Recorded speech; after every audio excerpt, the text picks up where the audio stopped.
Hi guys, welcome back to my channel. তোমরা সবাই কেমন আছো? আশা করি ভালো আছো। আমিও খুব ভালো আছি। আজকে তোমাদেরকে দেখাবো লঙ্কা লেবুর চাট। দেখো, লঙ্কাগুলোর বটা ছাড়িয়ে ভালো করে কেটে নেব। দিয়ে তারপরে কড়াই গরম হলে কালো জিরে, মেথি, গোটা জিরে এগুলোকে ভালো করে নেড়ে নামিয়ে দেব। ভাজা ভাজা হয়ে গেলে আর কি নামিয়ে দেব। তারপরে আবার কড়াই গরম করে কড়াইয়ে তেল দিয়ে দেব, সর্ষের তেল। সর্ষের তেলটা ভালোভাবে গরম হলে আবার কড়াইয়ে সেই চিড়ে রাখা যে লঙ্কাগুলো সেগুলো তেলের মধ্যে দিয়ে দেব। দেখো কিভাবে আমি তেলের মধ্যে লঙ্কাটা দিলাম। দিয়ে তারপরে পরিমাণ মতো নুন দেব। দিয়ে তারপরে কিছু গড়া লেবু কেটে রেখেছিলাম, সেই গড়া লেবুর রসগুলোকে নিচড়িয়ে নেব। দিয়ে লেবুর রসটাকে রেখে দেব। দিয়ে তারপরে যে মশলাগুলো ভিজে রেখেছিলাম ওগুলো ঠান্ডা হয়ে গেছে, এবার ওগুলো গুঁড়িয়ে নেব।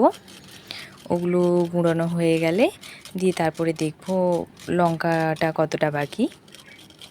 দিয়ে দেখলাম যে হয়ে গেছে। তারপরে যে লেবুর রসটা যে রেখেছিলাম একটা ছাঁকনি নিয়ে লেবুর রসটা লঙ্কাতে দিয়ে দিলাম। দিয়ে তারপরে যে মশলাগুলো গুঁড়িয়ে রেখেছিলাম 2 চামচ কম করে দিয়ে দেব। দিয়ে তারপরে লঙ্কা একটু নেড়ে নেব। দিয়ে যখন নামানোর সময় হবে আরও যে মশলার গুঁড়োগুলো ছিল সেগুলো সব দিয়ে দেব।